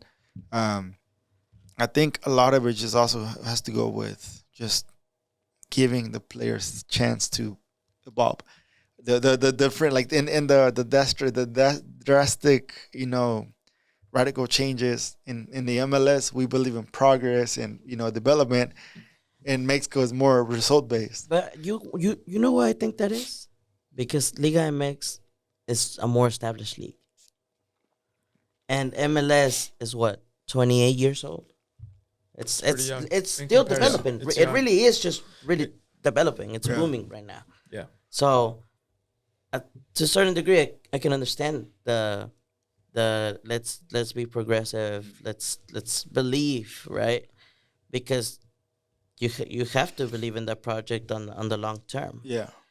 But you lack quality. I mean, one of the things, my favorite example of all time now is, what was Cecilio Dominguez for us? It's a DP player, right? Absolute shit. He was a DP player. I mean, yes, as a person, right? But as a player, he was our DP player. And scored more goals than Rigoni. He scored more goals than Rigoni, so far at least. But you know what he is at Santos? He's a reserve player. Una banca. Yeah. Not even there, bro. Sometimes not even there. Not even there. He does not play. He does not play at Santos. And Santos is a struggling team right now. Yeah. It's a team that's struggling for attacking power. He ain't make the cut. That shows the quality. Yeah. So now I'm not convinced that I'm not saying Rigoni going to Santos would be bench. I mean, more than likely. Probably. Very likely. I'm not saying, but just like I can tell you that, I can tell you Drussi goes to any Liga MX team and he's a guaranteed starter. For sure. He'll go to America and he'll bench Diego Valdez. Ooh. Nah, I doubt it. And I tell you that. I will tell you that, having watched Diego Valdez since Monarcas. Because he played at Santos and I seen the irregularity that he had. Pero el pedo con Diego Valdez es de que es, if you have him in a team like America right now, que está jugando bien, si lo tienes en un lugar, y el América, a los jugadores, a los pinches, los hace grandes. Pero a los grandes Diego Valdez was not un pinche when he went to America. No, pero like, say, he wasn't like the big star, like I don't know, I've seen players way better than Diego Valdez, llegan a la América y se apagan. Pero Diego Valdez, sin muchos reflectores, pum. He's very inconsistent because he was at Santos. Yeah. And I'll tell you. Pero con el América. No. Sí, pero no ha aprendido tampoco. Like he has his good moments. Don't get me wrong. He's a quality player. He would tear up MLS. But the thing is, like in America, he knows that, hey, si no, te vas a la banca, and that's why he's like playing. That's why he's starting. But he also has his diva moments. I mean, it was the last season I think I saw. He got called off and hasta tirando cosas a la banca y todo. But that's what I like. Un jugador que se enoje. ¿Por qué me sacaste, güey? And then come back the next game. Yeah, but I guarantee you, if you're a coach, you're an America coach, and you have Juicy and you have Valdez, you're Both. not, Uno, you're not playing with a mira, double 10. I'll yo, tell you yo, that yo me right pongo, now. no, yo me pongo uno acá, dos creativos y un contención y Man, Richie, come on, bro. Not even in FIFA, bro. bet. I mean, it might work for 45, but not a full 90. I'll tell you that. Not with the counter attacking that goes in the Liga MX. Hey, man. I've loved it. I love the chat. Honestly, look, I used to look at an America result like that and like it would hurt me so much and I'd be like, fuck. But now I look at it and I'm like, I look at it as a fan of football and I saw some beautiful goals. Yeah. I saw some great plays and I saw an entertaining game. It didn't go the way I wanted it to, but that's fine. That's football. So, like, I mean, like, say, and then like Barca Real, Barca won 2-1. Which team do you feel like you're more of a, like, say, whenever your team wins or your team loses, de todos los clásicos que tú ves, de los equipos que le vas, ¿cuál es el que como que sí te sientes triste or you feel like super happy because they won?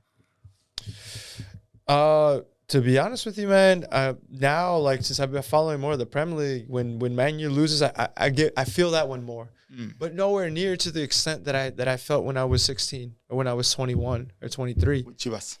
Yeah, with Chivas or the Barca or whoever, any of my favorite teams. I think it's because like as I've gotten older, I've just you get a little more perspective. like I follow this team, I support them, but for me personally, if like they have a horrible result, I'm not gonna let it ruin my weekend, dude, because I got people to take care of. So I'm a little bit detached. Yeah. I'm kind of a more detached fan.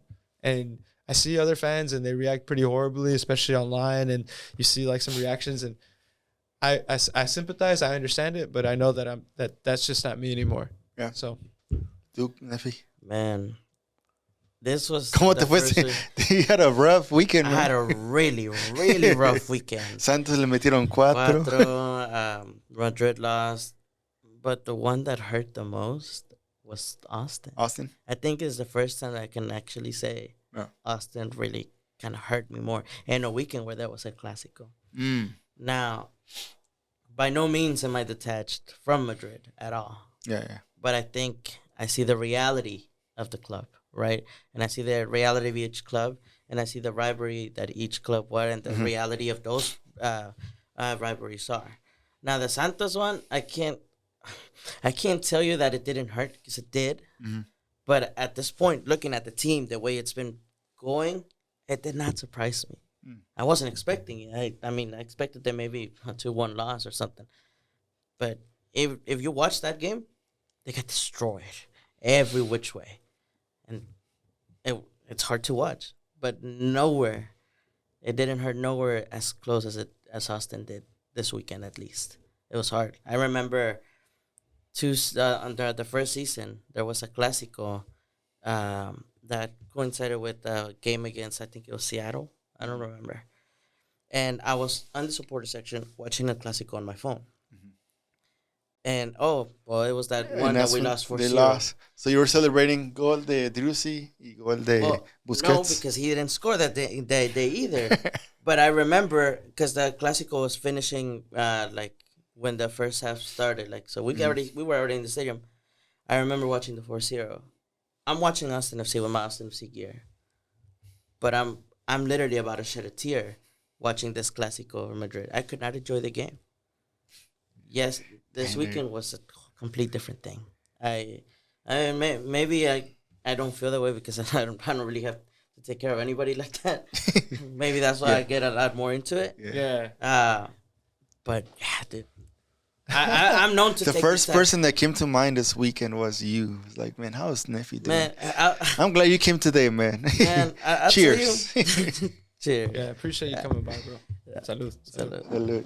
I can tell you that this was one of the weirdest weekends because one of the teams that I follow, I wouldn't really say support, but I like them. It's Venezia, second division team in Italy. Beautiful kids, and they've been losing a lot. Is that the kids that you showed me? Yeah. Okay. Yeah, okay. That's crazy that you follow them, though. Yeah, no, I always keep up with them. Wow. I like watching their games, their highlights and whatnot. And they have really rich history to them too. If you're able to look them up, Venezia has an incredible history. Right? Yeah. They won this weekend, but every other team lost. ¿No te fue tan mal? No, I mean, I got my jersey out too, so I was like, You gotta find joy where yeah, there's joy. you There you go. have to, There dude, you go. because I mean, this sport is so beautiful that it gives everybody something, right? It gives you something. It gives. That's why it was like amazing this Saturday, just to, after the game. Vas a un restaurante donde hay regios. América está jugando, perdió las NFC. That's beautiful. I saw something that I had never seen before this weekend on the FA Cup. The FA Cup games with Man United and Fulham. Fulham was Man United's the other team I love and support. I've been following them so hard this season, and for the past couple seasons it's been rough. But they're doing pretty good this year with Eric Ten Hag. Yeah, and they played Fulham. Fulham was dominating that game. They didn't deserve to. I don't think Man U deserved to win 3-1 the way Fulham was playing. But I saw some shit I'd never seen before. I saw a hat trick red card in the span of 3 minutes. So, was that the Casemiro game? No. So Fulham was winning 1-0 con gol de cabeza de Mitrovic. He's a badass forward, real strong, kind of a hothead, which comes into play later. Badass play on the wing. You have Sancho doing his thing. Yeah. He cuts in, he shoots, and Willian sticks his hand out in front of the goal. He pulls a Luis Suarez. It goes to VAR, tarjeta roja. But in the process of the VAR review, the coach comes up to the referee kind of mad and throws like a bottle or echa un berrinche. Yeah. Afuera. ¿Sabes qué? Roja. Mitrovic, the guy who scored, he pushed the ref. he comes up to the ref and he pushes the ref. That's gets right, in his that's fucking face, dude, like gangster style. No, those Serbians are nothing to mess with, bro. Le saca una pinche roja. And I was like, what the fuck is going on? Yeah. And meanwhile, I'm like, I guess Man United's going to get a PK. Bruno Fernandes does his thing. He buries it. Yeah. Now you're playing.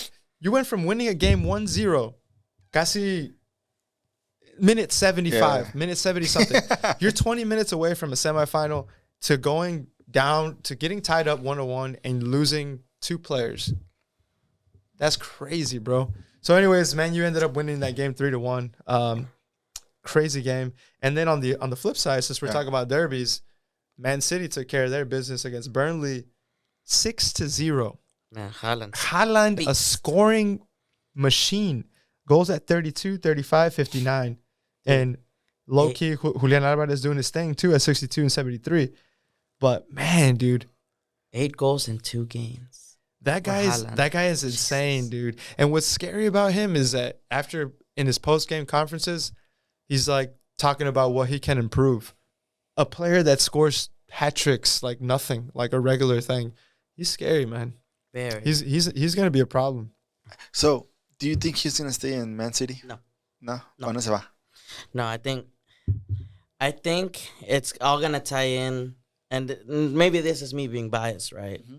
But I do think with what happened with Mbappé to Madrid, I think the flip coin is going to be Haaland. And I really sincerely hope so. Now, there's a little thing there that's kind of stopping that from happening. And that is that Madrid signed Endrick, the young Brazilian. And he's supposed to be that starting number 9 later on. Mm-hmm. But I don't know that. I hate seeing Madrid pass on generational number 9s for potential. Because, I mean, I was pretty upset when they let Luis Suarez go to Barcelona. That for me, I was like, oh, damn. Like, that's a killer. Like, and I would have loved to see him there. I was pretty like, we got him, but we don't get him for another 4 months, 5 months. Yeah, but I mean, that comes with the player, but he gave a lot too. Insane stuff going on, man. Yeah, I do want to say, bro, I used to follow Man United as a kid. Yeah, and now I have zero sympathy for Man United. Those are fighting words. Because lately because of the Cristiano situation, right? So okay. What are your feelings on that? I feel like the more stuff comes out, the worse it looks on United. Because I don't know if you saw like the most recent the Georgina Cristiano's girlfriend.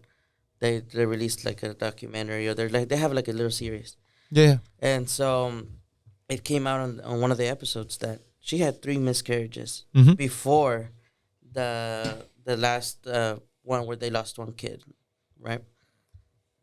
To me, looking back at all the events and the way that it happened, let alone it being Cristiano, right?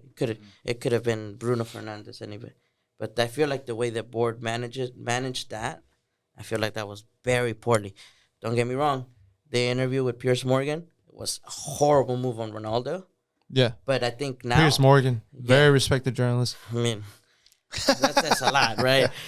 But I can now understand a little bit more of Cristiano's anger to get that interview out. No, yeah, for sure. I think the situation with him is horrible. The way that they treated him and his situation with his wife and the miscarriages, absolutely deplorable. But I've started to realize this. Like, you look at organizations as a whole, and it's hard to love them entirely. Yeah, For me personally, looking at the situation in Barcelona, you look at the entire situation financially and all that shit that's going on.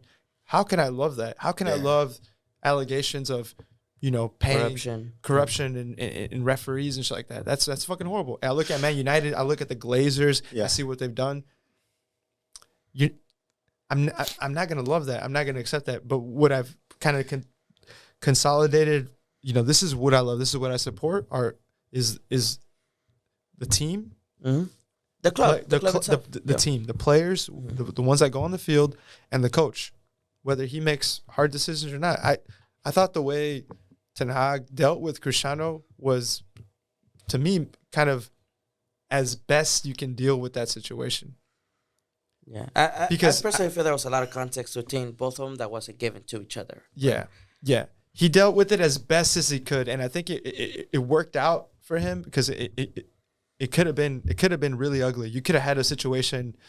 I don't know. You look at Conte; he went nuclear at the Tottenham. Yeah, at the Tottenham press conference. That's gonna backfire on him too. Yeah, I mean, eventually. Motherfucker was on Ryanair. Yeah, on the way back to Italy. But yeah, dude, I understand where I understand where you're coming from, and I think it's unfortunate for Ronaldo to return to Man United in the way it turned out.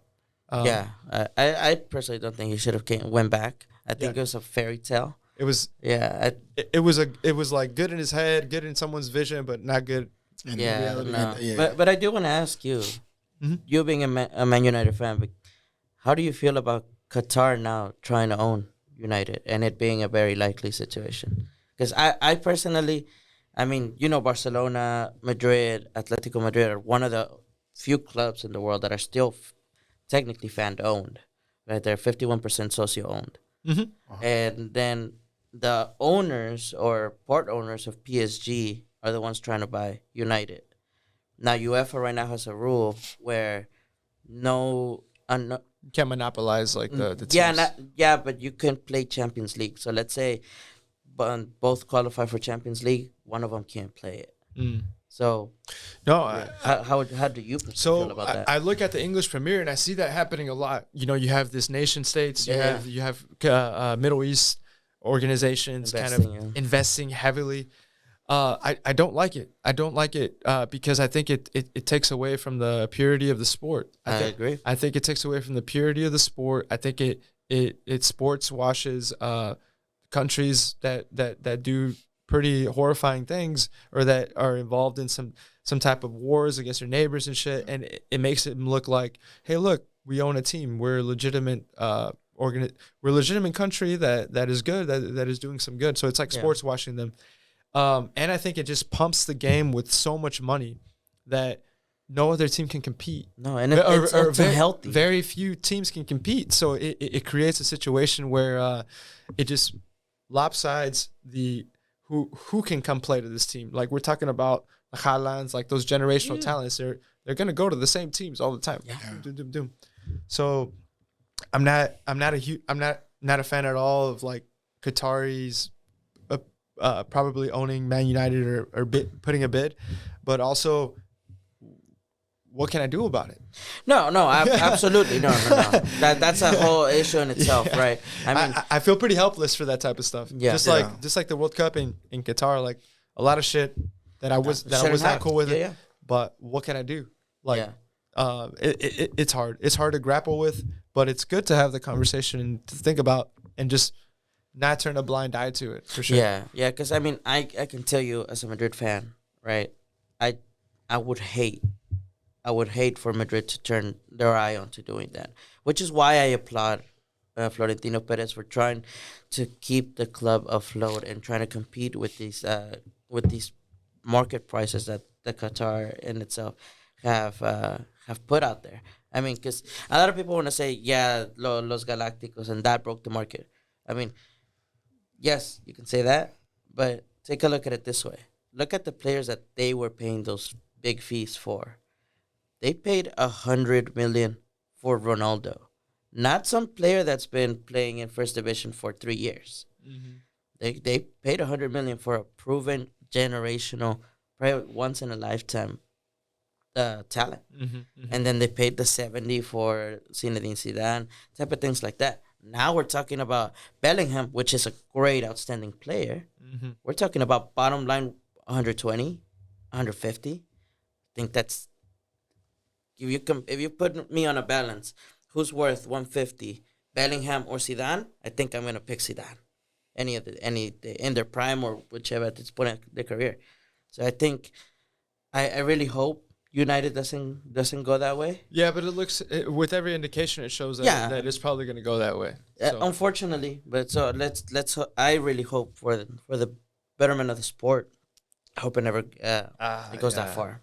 I just with the way the Prem League is going, I think Yeah, with all that money. it's becoming normalized now, and you look at how much money a team like Chelsea has spent on their team this season. Yeah, it's more than every team combined in their history. in Serie A. Like you look at other teams, just can't compete with that shit. And no, it's and mind you, that's an American owner. Yeah, that's Todd Bowley. Yeah. Yeah, American owner. Yeah, so it's insane. To me, the root of the problem is not necessarily Qatar, which honest you said it yourself. They're not necessarily the best organizations. Yeah, but for me, it's the amount of money that has been looked at the sport as a business that's making, right, which is also making us lose interest or making the leagues not prosper like Liga MX. You want to talk about money issues? This last time you were here, we were talking about money issues for Barcelona. We were talking about a lot about them, and those problems haven't really necessarily left. If anything, they've gotten more problems. Yeah. But going into this Clásico, there's a lot of there was a lot of backstory. There's a lot of shit going on. But what were your thoughts on the game? Pinche para seguro. I mean, you for Barcelona is like if you don't win it, you're gonna give Real Madrid those 3 minutes, very similar to a Champions League, and they're gonna take advantage of it and they're gonna make a comeback. Luckily, we ended up taking it, but I was like, man, if it's a tie, then that's like an oxygen tank for Real Madrid to finish the Liga. I mean, especially now that they're going on an international break. But yeah, as far as Madrid, I can tell you, horrible performance. I do not know where Carlo Ancelotti got that we deserve to win. Absolutely not. The team, let alone against a rival, should always be aiming to finish the game. And I mean, of course, last season with the Champions League and las remontadas and whatnot, it's a beautiful story. But it's not what you want to aim for. You do never want to aim for having to come back. Like I don't see it. I didn't see tactics going well. I just playing when it comes to Madrid. I don't like excuses. I don't like having to depend on an offside, which you can say it was or wasn't. It doesn't matter. You should not have to depend on that. Yeah. Now, another thing is I look at this season specifically, I look at it as two different Madrid teams. There's La Liga Real Madrid and there's Champions League. Yeah. And you can do things, you can play games like they did at Anfield, right? Where you start bad and then 5. Yeah. And then you can do things like they do against the small teams in La Liga, which you can later on go against, say, refereeing and this and that. Because it is a fact, and I hope you guys agree with me, that the refereeing in La Liga is MLS level trash, if not worse. Yeah, It's horrible for anybody. Like I not just Madrid. It's horrible altogether. Like it doesn't help. With all due respect to all Barcelona fans, that there's these calls that it almost seems like there's still these payments going on. Now, there's no proof of that. There's proof of all the other years, right?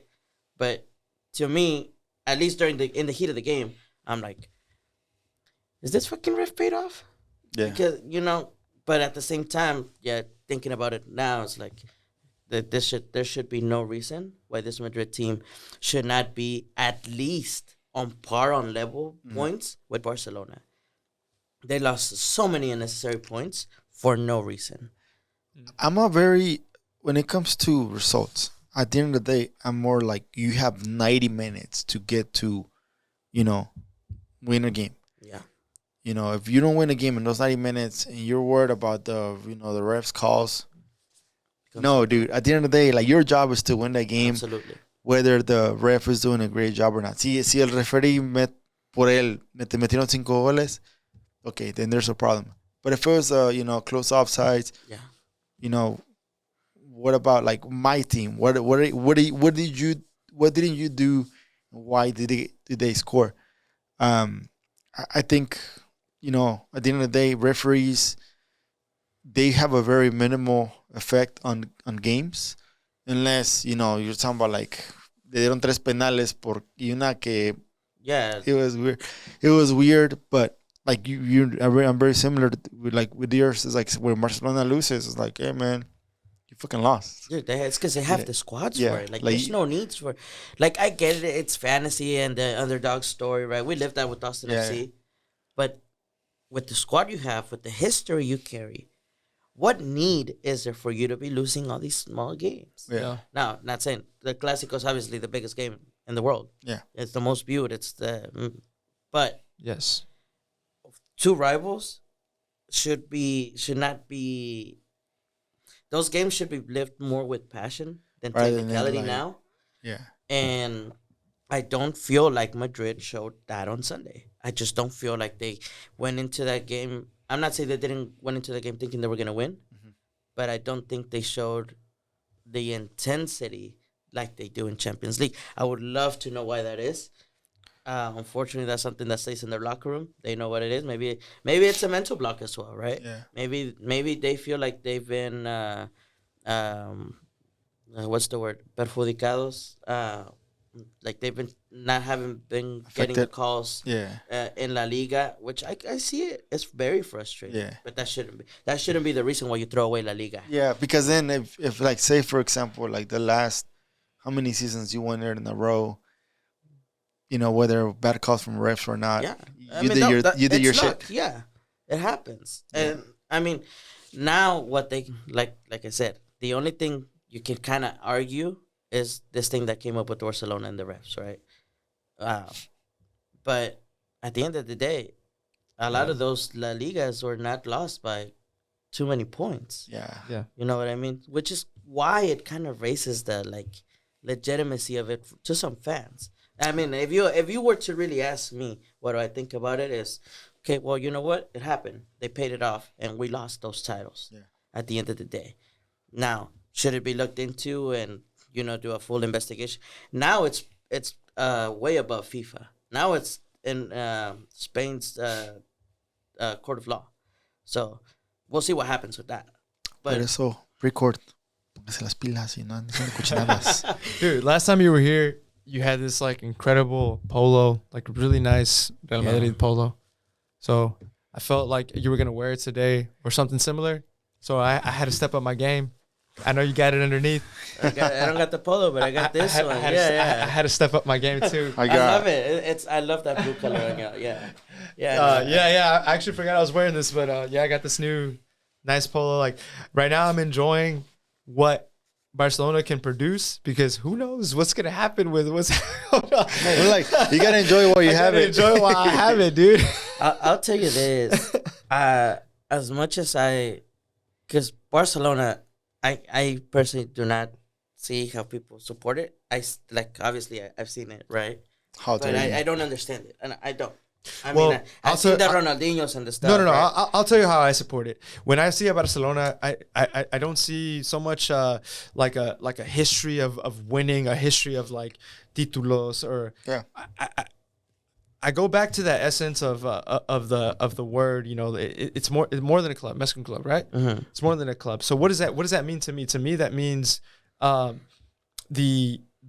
the overall style, like the eras that they marked in football, like the ideas that changed with tiki-taka, like that type of game, a very collective, organized, Very beautiful. a very collective, beautiful, elaborate game that maybe you don't always get the result, but the way it looks, I think it's art. The way that Barcelona football has looked to me since I started viewing them, like around the, late 90s, early 2000s, it started to change. Like Ronaldinho kind of marked an era for me because I was kind of when my fandom kind of like peaked, and with the tiki taka, with Pep, with Messi, and with everybody, Iniesta, Xavi, that were there.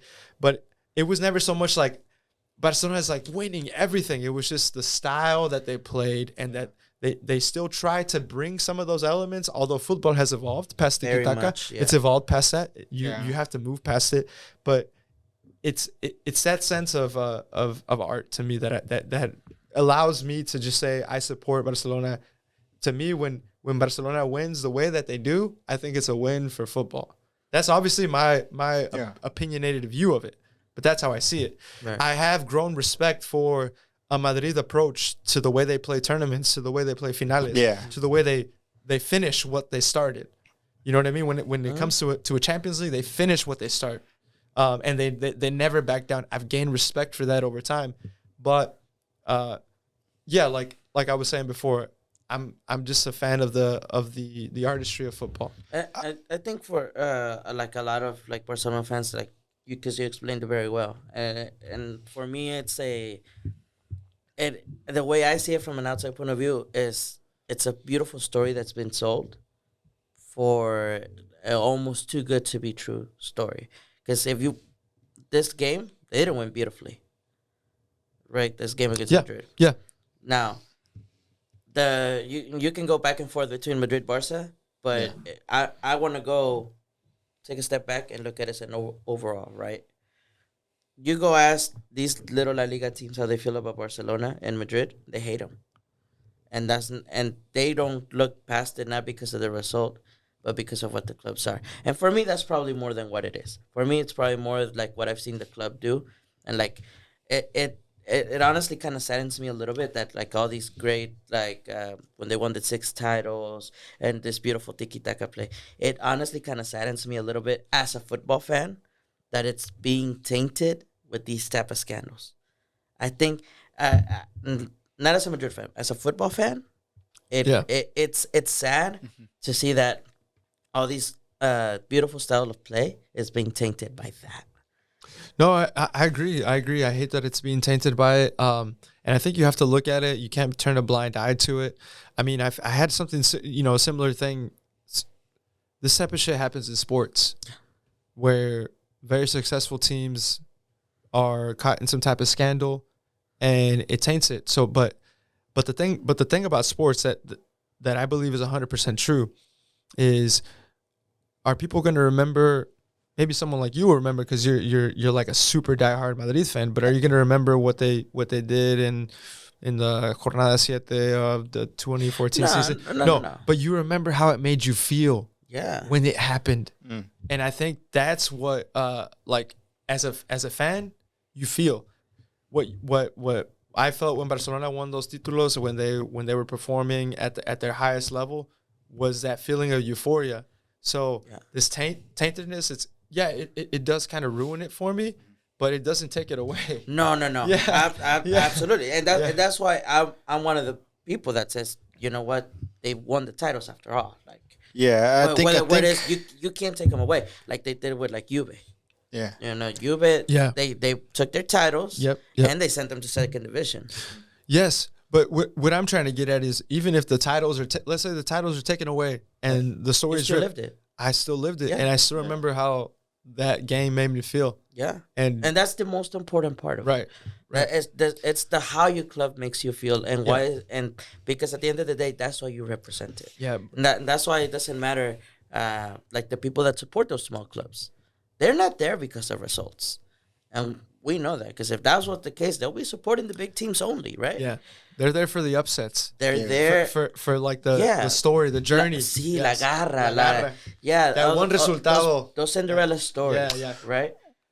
But not everybody can get to those levels, and that's also what makes the sport so beautiful. But like I'm a like when it comes to clásicos, when it comes to derbies, I'm more of a person that I look at it as like, si ganamos, ganamos porque jugamos bien, y si perdemos, somos porque perdemos bien. And I give a shit like about the other team, like the other team, like yeah. Now I do want to like, okay, si se estudia un equipo, cómo juega cualquier equipo, cómo lo juegas, cómo juega el Dynamo, cómo vas a enfrentar el partido, cómo lo vas a competir, you know, getting prepared for that. But at the end of the day, it's kind of like my focus has always been like my team, like, and that's like, and I think like it goes from both sides, Barcelona and America, Barcelona and Real Madrid, is it's become the argument between both of them is always se tiran como que, wey. No, that's the fans, bro. And Yeah, that's like, only between fans because I can tell you right now, uh-huh. Florentino is going to help Laporta with whatever he needs. Yeah, because they need to help Because each they need other each out. other. They depend on each yeah. other. They feed the off Batman each and other, Joker, La yeah. Superliga, all of this, they feed off each other. So that is a fan thing, absolutely. And I'm more like, thing. yeah, and then I say like like the way I look at football, I've always been a person that it's on me type of thing. Mm-hmm. Anything that happens that I'm a part of, if you know, for example, if this recording doesn't go well, it's because I didn't connect the video right, or I didn't do anything right. I'm not gonna blame it on Koke, you know, wearing the Barcelona shirt and you wearing this shirt and this throwing off my white balance. It's kind of like, no, I have to be prepared for all of this stuff. Like it you know, like any result is always gonna fall on me when I'm involved. You heard Josh Wolff, right? That's something Josh Wolff should be. Oh yeah, Yeah, for sure. absolutely. So that's I'm like every time I hear like, you know, the fans are like, wait. No, Perdimos, nos golearon, los goleamos a huevo, perdimos. What I started doing is precisely that when it comes to Clásicos. I kind of, because it used to bum me out so much to lose against Barcelona. I will tell you, I go days mad. Damn. But what I learned is that it's our biggest rival. Yes, these games matter a lot. Pero La Liga But you have to step back and look at the long picture, right? So now, yes, it did hurt me, but to me, it's like, well, La Liga's been lost for a minute now, at least for me. Like, I'd rather focus on that Copa del Rey game that we're down to 1-0 and that we have to come back to. I'd rather focus on that right now. Like, it is a game-to-game thing, and so now I want to focus on that. I want to focus on Champions League. You get your revancha in a couple of weeks. Yeah, I mean, it's just like we were saying in the beginning. It's a long season. It's a lot of fast-paced things, and you have to just keep moving. You know, it is what it is. We lost El Clásico. You know what? It sucks. Move on. Right, on to the next thing. Because that's what big teams do. That's what Barcelona does. You know, as well in their time. And they do it now. They're unfortunately out of Europa League. So what now, right? Now they focus full force on La Liga. Full force on La Liga. Full force on La Liga and Copa del Rey. Because I'm pretty sure they're preparing for that too very well. Yep. So that's what I kind of like about Austin FC as well, that they're preparing with that type of mentality because it is a big club mentality. What I don't like is that they're not necessarily taking the proper steps in preseason to get there. But that does come with time, which is the process. So we'll see on that. Spot on. Man, it was a good episode. Yeah, I think we gave it a good enough time for each phase. El Clásico de México, el Clásico Español, la rivalidad de acá contra el Dynamo. Yes, for sure. Nev, I wanna give you gratitude, man. Thank you for coming in, man. You really always come with the thorough analysis, but more than anything else, that great perspective that I think me, just based on where I come and what I follow and what I hold dear, you always have a fresh perspective in my mind, because you give me the other side of the coin that I don't familiarize myself as much, especially with Real Madrid, when it comes to their differences with Barca and like kind of their mentality. So appreciate you for coming by, man, and everything. Every time you come by, you add a different flavor to the podcast, man. So gracias. Thanks for having me. And I mean, yeah, same likewise. I mean, I like seeing. That's why I like asking you guys questions. Yeah. Especially within this About rivalry. menu, because we're always learning about the sport, right? And like I've said in the first episode, for me, this is what I love to do, right? It's football is what I want to do, and learning about it every day is what makes this even more fun. And so, what more than to learn about your rivals? I mean, I wish I could sit down with a Dynamo fan, and talk to them, but that seems a lot more impossible. I'd rather talk to a Barcelona Nothing fan. is impossible. It's not impossible, but man, next episode. those Twitter conversations. I know a couple of guys. It's different, man. Twitter is different outside. It's so easy to be an asshole on Twitter, but like to be an asshole in real life, you can't face be to face. You can't be the same asshole. Like say. And it's different to be an asshole in a large group of fans Very. than when you're at a table talking. like this, like we're talking right now. So it's otro pedo. Much different. But thanks again for having me, guys. It's always great to have these conversations, and let's keep on learning about this beautiful sport. Excited for the Copa del Rey. Última pregunta. Wager? Yeah. Yes, a quick advice to Wolff. Stick to your guns. And make them work. Stick to your guns and make them work. You're there for a reason. You're a professional. So make sure that you show the fan base why you're there and why last season worked. Okay. That's all. That's all I got for him. He knows what he's doing. Koke? You're not in a crisis. You're in a period of bad results, and acknowledge it, be honest with it, be honest with yourself and the team. But back your squad and back the true and tried and tested ideas that you had in that second season that created such beautiful game style, beautiful plays up and down the field, that fluid soccer that we haven't seen as much. And just shake your guys a little bit. Let them know, like, hey, man, let loose. Let the cannons loose and have some confidence in yourselves, especially your back line and your front line. Especially the back line. If they shoot cannons on the defense, make sure they shoot it away from the goal. You're listening, Tarek? Away from the goal. Tarek, hey. Hey, speaking of, we forgot about Lara. Emilio Lara scored a similar one. That's right. Farongo, yeah. We were trying to help you guys out. But for me, like Bocha tells Fagundes, I'm pretty sure he tells him every game or before every game, smile. The day you stop smiling, that's the day you shouldn't be doing it. But smile. You're in a place where a lot of people wish could be. The players are in a place where a lot of people wish they could be. So enjoy it, have fun. Like we all committed in. Trust your process. Trust your shit. Do your work. Know what you did last year. You can do it again. Let loose. And nos vamos al Hong Kong in Tijuana si ganas. Oh.